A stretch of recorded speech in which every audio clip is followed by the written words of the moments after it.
The reason Palmetto Policy Fourm is so important to me is I have spent some time in Washington, and I spent a lot of time traveling around the country, and the action is at the state level. Washington hopefully can be turned around in 2016, but it's going to be moving slowly. The best thing that's happening in the country is happening all over the country at the state level. You see incredible innovations in education that are managed to move around federal guidelines and do something that really helps children. You see incredible things happening in the energy area, where states are developing their own energy off of federal land and creating prosperity, jobs, and whether it's tax reform or even transportation reform, states are doing things that not only build up that state, but help us at the federal level. And that's why Heritage is so involved with state public policy organizations, is we know the best way to stem the tide in Washington and get people in Washington to stop trying to fix things, particularly things that aren't broken, is to demonstrate that states can do these things better than we can do at the federal level. We've got a lot of evidence that we can show, but the more we do that, and South Carolina is poised to do it better than any other state right now, because we've got, I think, a legislature and a governor who are ready to move. And part of what we want to do at Palmetto Policy Fourm is build public support for these ideas that you'll hear about today. And so I'm grateful to see state legislators, a lot of business leaders from around the state. But I can tell you, after being in both places, if you want to create a better South Carolina, the best way to do it is work with the Palmetto Policy Fourm to help shape policy at the state level. I've got a great honor today to introduce Congressman Jeff Duncan. He is one of the true champions who has been in Washington now, 6 years? 4 years? Time. It seems like 6, it seems like 8. But really a true champion that somehow has maintained his convictions after his first term. That doesn't seem to happen a lot. And I think one of the reasons for that is he's got such a good constituency back here in the state that applauds and cheers when he does the right thing, when he does the hard thing. And one of those things he's done has been in the area of energy, which I think is one of the best opportunities for this state and for the country. When we look at our debt and unfunded liability, you think, how in the world can we ever dig out from under this? But then you look at the fact that the United States is already the world's largest producer of energy, and our potential of not only developing energy for ourselves, particularly natural gas that's less polluting than coal or gasoline, but to supply the whole world with energy. Our allies desperately need a friendly source of energy. I was in Asia a few months ago, and I kept hearing that. They're dependent, whether it be on the Saudis or if you're in Europe, they're dependent on the Russians. If we develop our energy and open it up, it could really change things. And for us in South Carolina, if we could open up the energy we have off the coast, that we could change this state and have the revenues that we need to develop our roads, our schools, to do the things we need to create the infrastructure for the future. No greater champion for that than Jeff Duncan, who's boldly stood up, talked about what we could do here and the potential. And so it's a great honor to have him here to say a few words and to lead our panel on how we can take South Carolina in the right direction and get South Carolina working with the other Atlantic states that are trying to do the same thing. So please give a warm welcome to Congressman Jeff Duncan.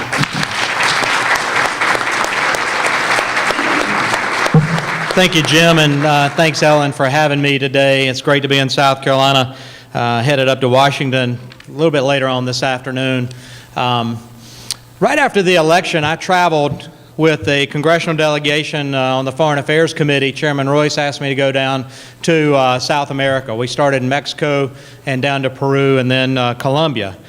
And one thing that we delved into was the pursuit of energy in those countries. Whether it's what Mexico's doing with sort of the denationalization of their energy sector with Pemex, and turning over more opportunity for outside, whether it's U.S. companies or global companies, to invest in the infrastructure and development of the resources in Mexico, but also what Peru is doing. Peru in a certain area has what they believe is an abundant amount of resources, and Colombia would love to develop their resources more, but they've got a pipeline that brings natural gas to the Caribbean, and it's been blown up 5 times by the revolutionary terrorist group FARC. And so they've got their own immense energy challenges. But going down into the Amazon and those areas, I was required to take a malaria pill a couple of days before and then 7 days afterwards. And one thing, the malaria pill, and it's got a pharmaceutical name I can't pronounce, but one thing that malaria pill will do is it gives you very, very vivid dreams. Well, let me tell you, one of the vivid dreams I'm having is American energy and South Carolina energy opportunities. My dream for South Carolina is very vivid. I'd like to share some of that with you this morning. I want to applaud the Palmetto Policy Fourm for the report they put out talking about the opportunities and economic benefits and sort of setting the stage on where we are going forward here in 2014 as we head into 2014 and all that's going on. I will say that our delegation, for the most part, is very pro-American energy independence, definitely South Carolina's role in that. And I can't give a shout out enough to the delegation mates. I see some of the representatives that are here as well, but Tim Scott has introduced on the Senate side an energy bill, sort of like my Expand Act, but a little broader, putting some incentives in there for universities and training, which I think is probably something we'll reintroduce in our Expand Act going forward. But he's been a leader on the Senate side, possibly stay on the Energy Committee, but maybe not. They'll find out with a new governing majority on where he ends up. I hope he does. I hope we have someone on the Senate side engaged in energy, and I hope Tim does stay on the Energy Committee. I hope to get on Energy and Commerce on the House side, something we're working on now. The committees I serve on, Natural Resources, Homeland Security, and Foreign Affairs, give me opportunities to really delve into the energy sector, whether it's globally in the Western Hemisphere and what I talked about earlier, or whether it's natural resources that open up federal lands, as the Senator said earlier, or looking at the offshore area and the OCS and the things we're going to talk about further this morning. Natural Resources Committee gives me that opportunity. And then there can be no national security. If I'm talking about the Homeland Security Committee that I serve on, there can be no national security without energy security. That's how important energy security is. And think about it in a broader sense. The events happening in the Middle East wouldn't take on near as much importance if we weren't so reliant on foreign sources of energy. You think about Ukraine and Russia. It's an energy issue. And Ukraine has the resources. They want to develop those resources. They want our technology with hydraulic fracturing. They need that exported. They want to be energy independent, and I believe they can. You look at Crimea, which is now in the Russian hands, huge energy resources out in the ocean off of Crimea. A lot of people speculate that's why Russia took Crimea, because of the discovery of the energy there. You look at Ukraine, but you think about Eastern Europe and Western Europe that is so reliant on Russian gas. You know, Russia is just a country masquerading, it's a gas station masquerading as a country. It's got abundant resources that it's selling to Western Europe. The English, the French, the Germans are all relying, and especially East European countries, are relying on Russian gas. So energy independence is a broader spectrum than just in this country as folks think about it. And I think about what's going on in this nation and what my friends across the sea want. They want American gas. They want to see the United States expedite LNG terminals so that we can send the abundant natural gas that we have in this country to Europe to lessen their dependence on that foreign source, and in this case, Russian source of energy.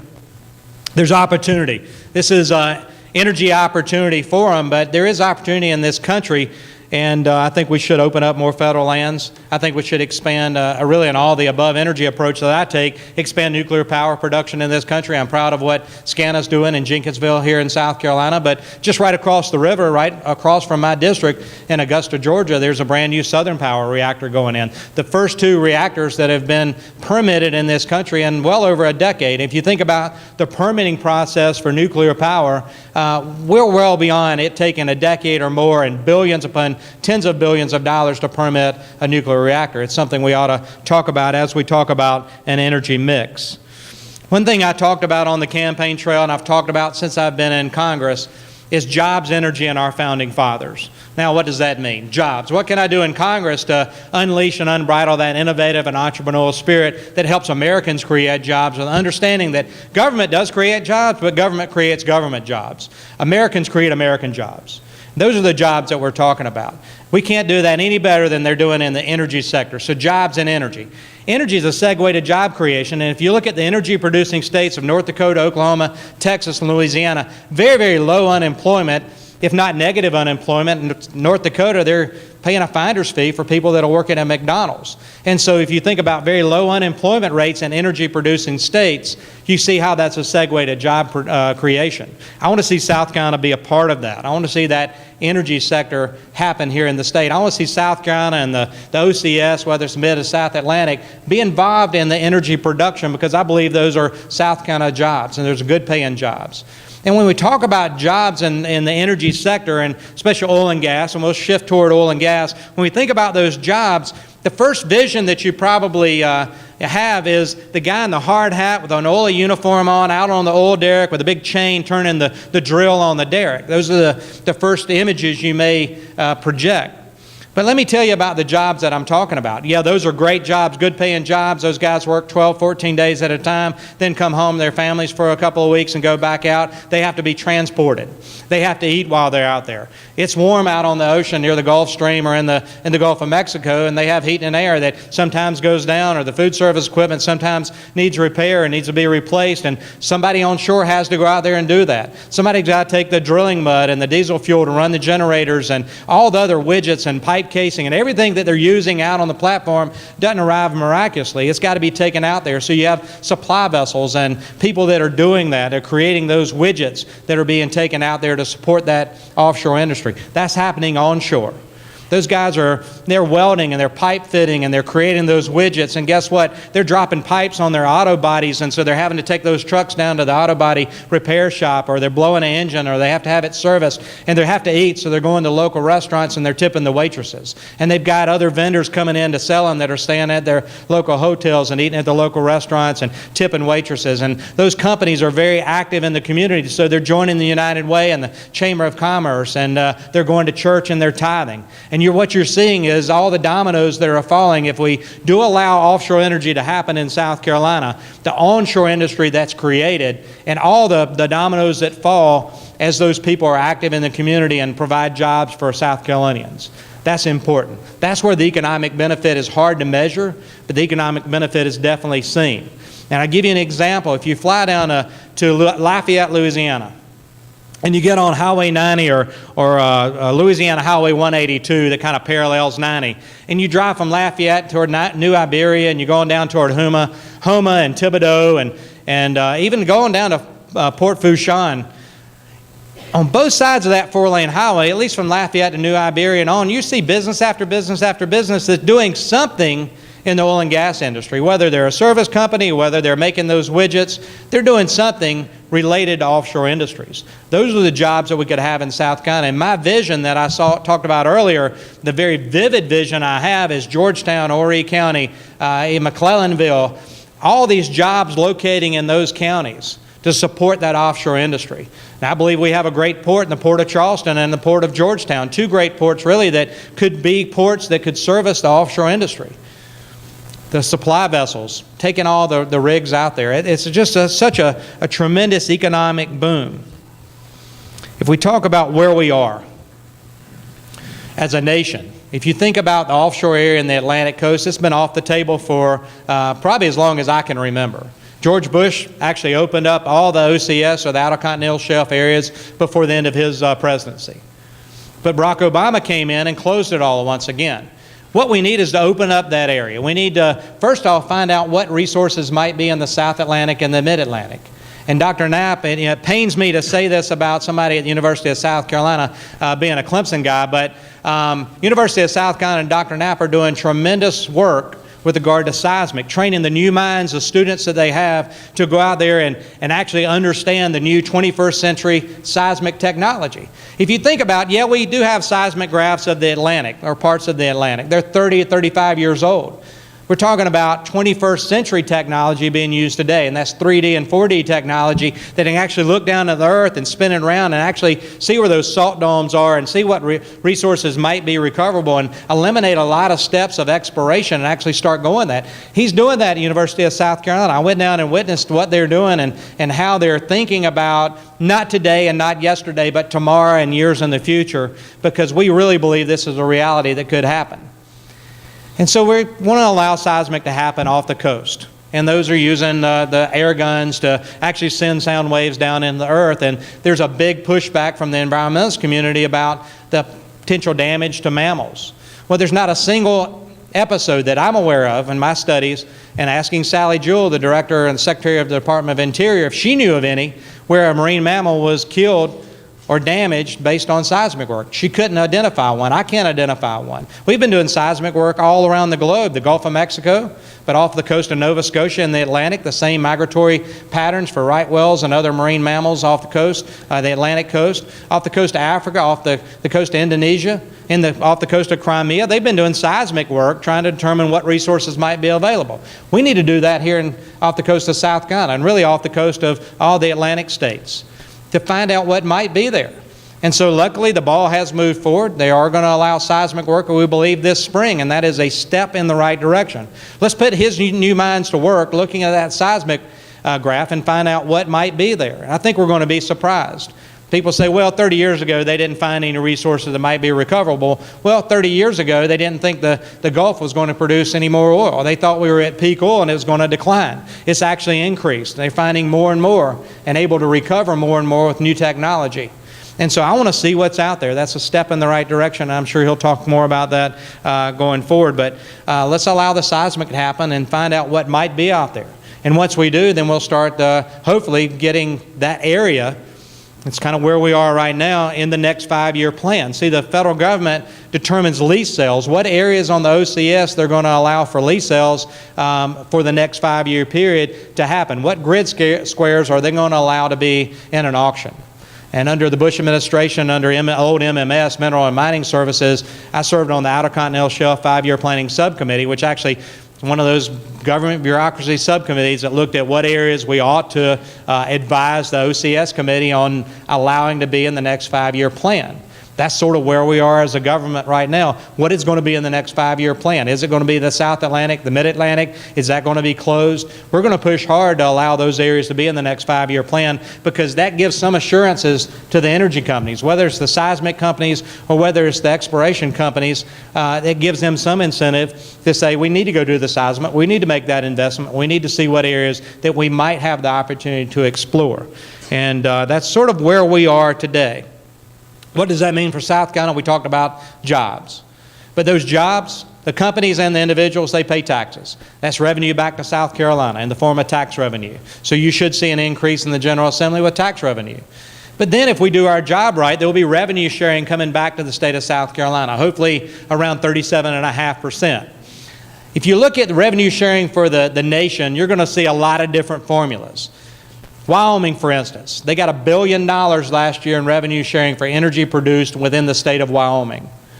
The Gulf Coast states of Texas, Louisiana, Alabama, and Mississippi split $500 million, $100 million each. Now, how is that fair that Wyoming got $1 billion and Louisiana only got $100 million? Well, it's hard to identify straight out from Louisiana, Mississippi, and Alabama where those rigs are. I understand why they went to that mix of $500 million split among the 5 states. Is that fair? That's a rhetorical question. What I want for South Carolina is the best deal we can get for our state.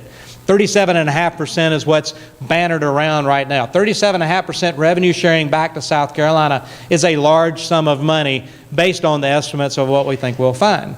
Well, what does that mean for South Carolina? And I'll tell the legislators here, and you can go back and look at a bill I filed in 2008 or 2009 that said, if South Carolina's offshore areas are involved in offshore production, oil and energy production, and there is revenue sharing coming back to the states, The bill I wrote says for the first decade, for the first 10 years, the General Assembly would spend 90% of that revenue in roads and bridges infrastructure, 10% of that revenue going back to natural resources. I just think that's the right mix. You're harvesting a natural resource, you should give something back. But 90% to roads and bridges infrastructure. We have a roads and bridges infrastructure need. If you listen to all the campaign rhetoric in this last campaign cycle, state campaign rhetoric, especially in the governor's race, you'll hear about roads and bridges and the infrastructure needs we have. And I know that Ann and Todd are here. They should take this and put some sort of sense of the General Assembly out there that once revenue sharing does happen back to the state, the General Assembly wants to see that revenue go toward roads and bridges. That's a long-term, recurring source of income that frees up the money they're currently spending on roads and bridges to be spent on other things, whether education is the priority of the state or prisons or DSS or whatever the General Assembly decides to spend that revenue that they have now, they can spend that money on. We can dedicate that 37.5% revenue sharing back to roads and bridges.